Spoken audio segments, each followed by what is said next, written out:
Hello అండి, welcome back to Venus kitchen. పిల్లలు ఏదైనా స్నాక్ అడిగినప్పుడు అప్పటికప్పుడు ఒక 15 నిమిషాల్లో పైన క్రిస్పీగా లోపల సాఫ్ట్గా ఉండే బైట్స్ని అన్ని ఇంట్లో ఉండే వాటితోనే ఈజీగా ఎలా ప్రిపేర్ చేసుకోవచ్చో ఈరోజు వీడియోలో చూద్దామండి.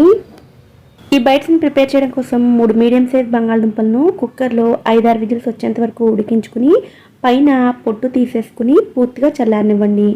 పూర్తిగా చల్లారిన తర్వాత ఒక బౌల్లోకి తురుముకుని తీసుకోండి. మ్యాష్ చేసుకునైనా తీసుకోవచ్చండి, కానీ ఎక్కడ కూడా ముక్కలు అనేవి మాత్రం లేకుండా చూసుకోండి. ఇలా అన్నిటిని తురుముకున్న తర్వాత ఇందులోకి 1 స్పూన్ వరకు తరిగిన వెల్లుల్లిని వేసుకోండి. రుచికి సరిపడ ఉప్పు, మీరు తినే కారానికి తగినట్లుగా కారాన్ని కూడా వేసుకోండి. అలాగే బైండింగ్ కోసం బియ్యం పిండిని కానీ కార్న్ఫ్లోర్ని కానీ వేసుకోండి. బియ్యం పిండి అయినా కార్న్ఫ్లోర్ అయినా ఇంతే పడుతుందని చెప్పలేమండి. బంగాళదుంపల్లో ఉండే తడిని బట్టి ఒక్కొక్కరికి ఒక్కో విధంగా పట్టవచ్చండి. నాకైతే 5-6 స్పూన్ల వరకు బియ్యం పిండి పట్టింది. ఈ బైట్స్ మంచి రంగులోకి రావడానికి కొద్దిగా పసుపును కూడా వేసుకుని కలుపుకోండి. ఇందులోనే ఆరిగానో చిల్లీ ఫ్లేక్స్ లాంటివి కూడా వేసుకోవచ్చండి. పిండి చేతికి అంటుకున్నట్లుగా అనిపిస్తే 1 స్పూన్ నూనెను వేసుకుని ఇలా సాఫ్ట్గా ఉండేటట్లు కలుపుకోండి.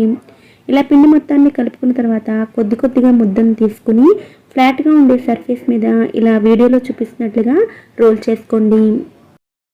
ఈ బైట్స్ని పిండి కలుపుకున్న వెంటనే ప్రిపేర్ చేసుకోవాలండి. టైం గడిచే కొద్దీ బంగాళదుంపల్లోని తడి బయటకు వచ్చి పిండి అంతా కూడా టూ సాఫ్ట్గా తయారవుతుంది. అంతా ఈవెన్గా రోల్ చేసుకున్న తర్వాత ఇలా వీడియోలో చూపిస్తున్నట్లుగా చిన్న చిన్న పీసెస్ కింద కట్ చేసుకోండి. ఎడ్జెస్ ఈవెన్గా అవ్వడం కోసం ఒకసారి ఫ్లోర్ మీద ట్యాప్ చేసుకుని తీసుకోండి. ఇదే విధంగా మొత్తం పిండిని రోల్ చేసుకుని కట్ చేసుకుని ఇలా పీసెస్లో ప్రిపేర్ చేసుకోండి.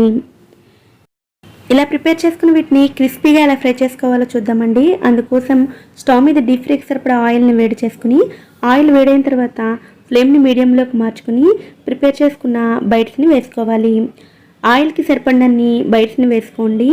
అలాగే వీటిని ఆయిల్లో వేసిన వెంటనే కదపకండి.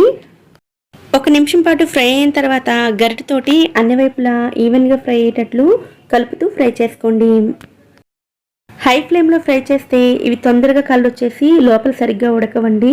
లో ఫ్లేమ్లో ఫ్రై చేస్తే ఇవి ఆయిల్ని పీల్చుకునే అవకాశం ఉంటుంది. మీడియం ఫ్లేమ్లోనే ఇలా కలుపుకుంటూ మంచి రంగు వచ్చేంత వరకు ఫ్రై చేసుకుని తీసుకోండి. వీటిని ఫ్రై చేసిన తర్వాత వీటి నుంచి వచ్చే సౌండ్ బట్టే తెలిసిపోతుందండి ఇవి ఎంత క్రిస్పీగా ఉన్నాయో. ఇలాగే మిగిలిన బైట్స్ని కూడా ఫ్రై చేసుకుని తీసుకోండి. ఇలా ప్రిపేర్ చేసిన బైట్స్ అరగంట వరకు కూడా క్రిస్పీగానే ఉంటాయండి. తర్వాత నెమ్మదిగా మెత్తపడుతూ ఉంటాయి.